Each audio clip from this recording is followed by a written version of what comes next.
Suatu ketika Nabi Musa berdoa kepada Allah, "Ya Allah, tunjukkanlah aku siapa temanku di surga nanti." Keinginan beliau untuk mengetahui siapa jadi temannya surga begitu kuat. Tidak lama kemudian Nabi Musa diberi wahyu sebagai jawaban doanya. Beliau disuruh mencari sendiri ke sebuah pasar tempat penjualan daging. Kriteria orang tersebut dijelaskan pula dalam wahyu tersebut. Beliau pun segera pergi menuju sebuah pasar yang dimaksud. Di sana beliau bertemu dengan seseorang penjual daging yang kriterianya persis seperti yang disebutkan oleh wahyunya. Beliau menunggu berjualan sampai selesai. Ketika hari hampir petang, orang itu mengambil sekerat daging dimasukkan ke dalam keranjang. Iayu dipikulnya dengan sebatang kayu. Sewaktu akan pulang, Nabi Musa mendekatinya dan bertanya, "Apakah engkau punya tamu?" "Benar, aku punya tamu." Mampirlah beliau ke rumah penjual daging itu. Beliau dipersilahkan duduk di ruang depan dibiarkan sendirian. Sementara pedagang itu sibuk memasak, sebagaimana layaknya orang memasak untuk tamu yang paling dihormatinya. Selesai memasak, dia menyiapkan air dan pakaian untuk tamunya itu. Nabi Musa tetap dibiarkan sendirian, menyaksikan kesibukan. Ternyata semua itu bukan untuk Nabi Musa. Orang itu masuk ke dalam kamar, dan keluar menggedong seorang nenek jompo yang lemah.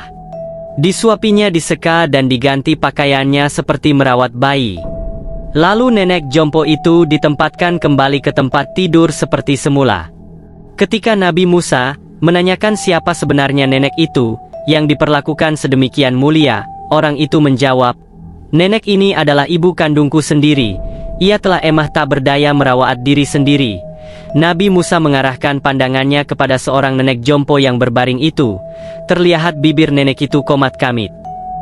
Sebagai seorang nabi, beliau pun tahu-tahu pasti apa yang diucapkan nenek jompo itu, yakni mendoakan anaknya, "Allahumma ja'al ibni jalisa Musa fil jannah, ya Tuhanku, jadikanlah anakku teman Nabi Musa di surga."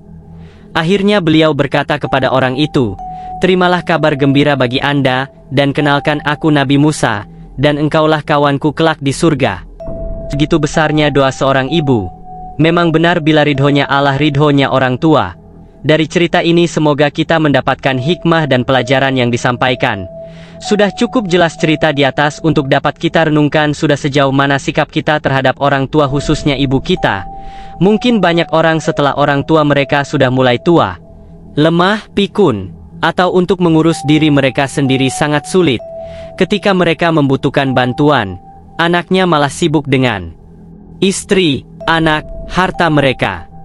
Kita mungkin lupa mereka lah dulu yang menggandung kita, menyusui kita, memandikan kita, membantu kita untuk bisa merangkak, berdiri, dan berjalan.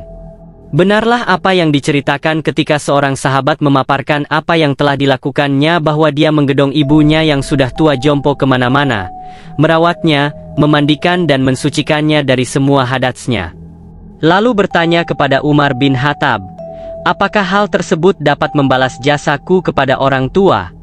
Lalu Umar pun menjawab, Tidak cukup.